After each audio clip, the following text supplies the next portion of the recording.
donde habla del desarrollismo. Y dice, pero dice, por ejemplo, la entrega del petróleo. La entrega del petróleo hecha por el desarrollismo. Se está refiriendo al desarrollismo. Frondizi, sí. No hubo tal entrega. Cuando Frondizi asume la presidencia, las importaciones ya llegaban a su límite. El país no podía soportar más el peso de las importaciones. En cuanto al petróleo, casi el 80% del petróleo que se consumía en el país era importado. Entonces pensó primero en dotar a YPF de los medios necesarios para extraer el petróleo. Y en 2 o 3 meses se dio cuenta que era imposible. Se firman los contratos con empresas privadas, nacionales y extranjeras. Más extranjeras, sí. Pero los contratos para extracción de petróleo le daban a YPF la propiedad del petróleo. No eran contratos de concesión. Las compañías extraían el petróleo y se lo entregaban a YPF. ¿A qué precio? Eso también lo puedo decir. No recuerdo las cifras, pero sí que el precio que se pagaba por el crudo era muchísimo mayor al precio que cobraban las compañías extranjeras. Además, extranjeras y nacionales, además se firmaron contratos de exploración, donde lo que se llaman contratos de riesgo, donde las compañías exploraban bajo su propio riesgo. Si encontraban petróleo, yo, que está haciendo así con la cabeza, lo remito a leer los antecedentes, ahora le voy a contestar. Si las compañías sacaban petróleo, se lo entregaban al YPF. Si no lo sacaban, el riesgo corría por cuenta de ellas. Es cierto. ¿En qué áreas actuaban? ¿En qué áreas actuaban? Para ver riesgo,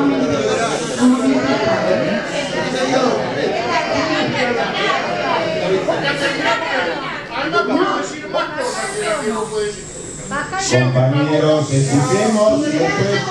Un momento. Todos hablan 20 minutos, 30 minutos. Tengo la palabra pedida, pero es una cosa pero acá hay gente que no respeta, acá se habla de igualdades y se ponen a hablar 15, 20 minutos, historias personales.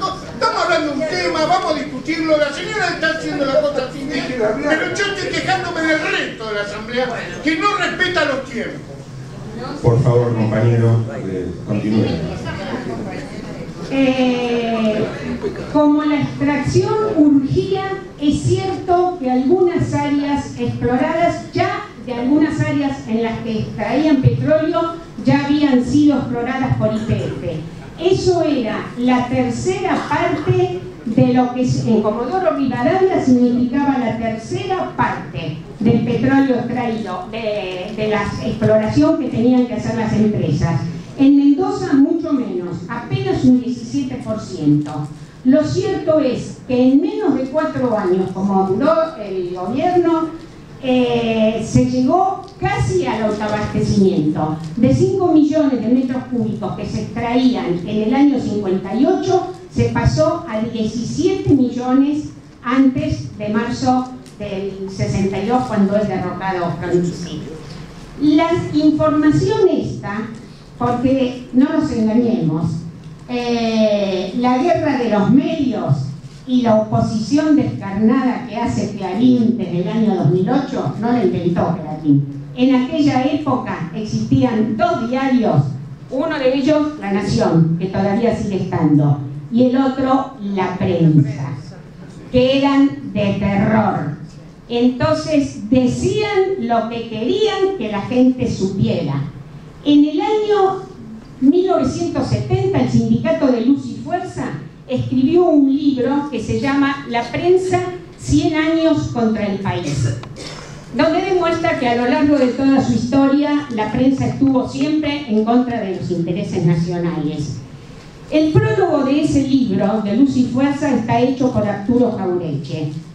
Y en ese prólogo, Jauretche relata 2 de las sonceras argentinas del libro que él ya tenía escrito no sé cuánto tiempo antes, por supuesto hace más de 40 años.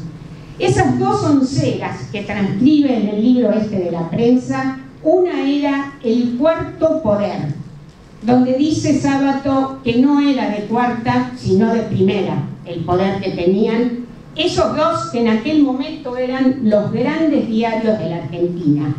Y la otra soncera era Dice la Nación, dice la prensa. Porque dice que esta frase formaba parte de la rutina diaria de toda la gente. A la mañana, así como hacía su higiene personal y tomaba el desayuno, leían La Nación y la prensa. Y después, durante todo el día, repetían lo que La Nación y la prensa les había inculcado a la mañana. Esto no lo digo yo, lo dice Ernesto Sábato, Arturo Jaureche, en su libro Sonceras Argentinas. Por eso creo que acá hay mucho sacado de lo que en aquella época decían La Nación y la prensa. Clarín todavía era un diario chico. Me da la impresión de que escribir sobre lo que decían esos diarios sería como hacer hoy un análisis del gobierno de Néstor y Cristina en base a lo que dice el diario Clarín. Sería medio imposible. Un dato último es el famoso tema que muchos conocerán como las elecciones que anuló Frondizi, que fueron las de marzo de 1962.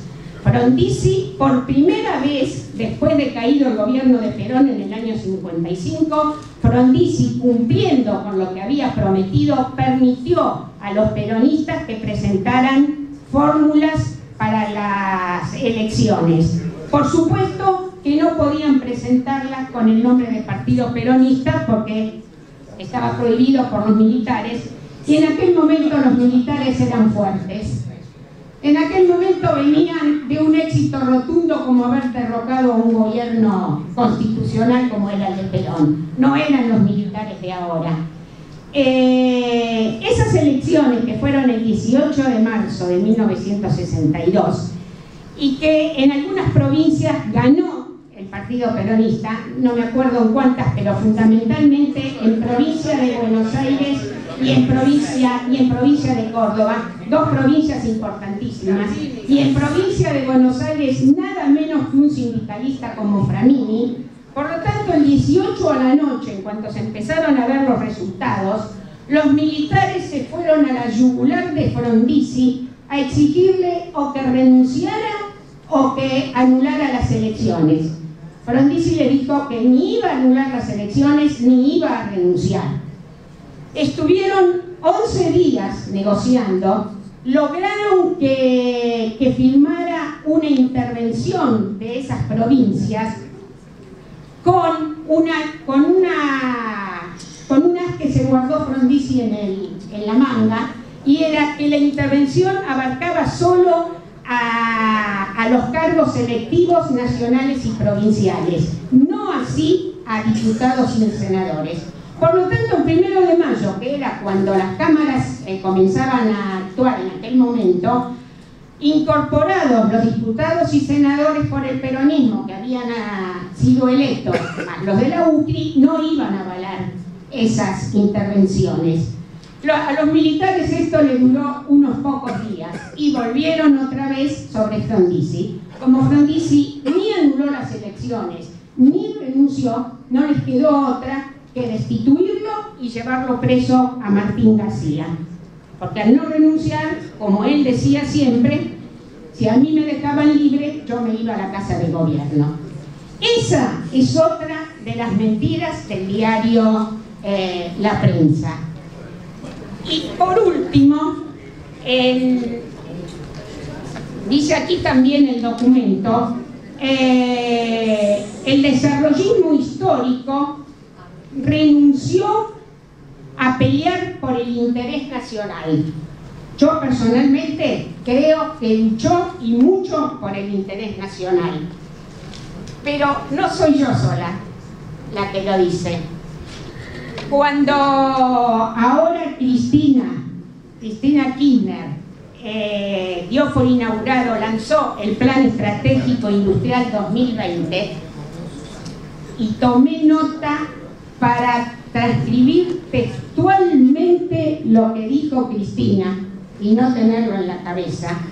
Cristina tuvo ese día un discurso de casi 1 hora, que yo lo escuché todo en directo por la televisión, y empezó haciendo una reseña de la industrialización del país más o menos a partir de la Primera Guerra Mundial, cuando empieza la industria liviana, porque, digamos, Frondizi lo que vio clarísimo en ese momento era que lo que había que hacer era desarrollar primero la industria pesada, luego dotar al Estado de los medios necesarios para que eso se repartiera en ayuda social.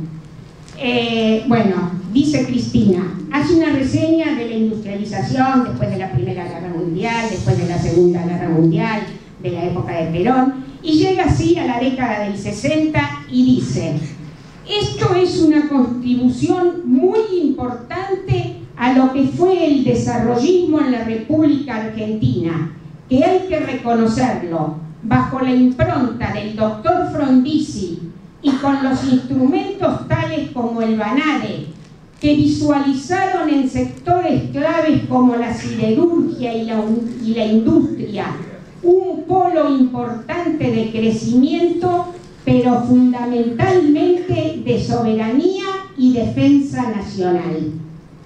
Cristina después sigue diciendo que tal vez no lo veían como lo vemos nosotros desde el punto de vista de la acción social, pero tiene que tener en cuenta Cristina que Frondizi no llegó a cumplir 4 años de gobierno, cuando el gobierno eran 6 en aquella época. Lo destituyeron antes y no alcanzó a distribuir eso. Nosotros tenemos la prueba con este gobierno que cuando más empieza la redistribución del ingreso es a partir del gobierno de Cristina, quizá, cuando ya Néstor había arrasado con todo, con el desastre que era el país en el año 2001-2002. Por lo tanto, creo que lo que dice este documento no se condice con lo que piensa la presidenta en última instancia, y además veo términos durísimos contra esa etapa que no creo que estén de acuerdo para un documento de este tipo, que en el resto lo veo muy bien y estoy de acuerdo. Nada más. Muchas gracias.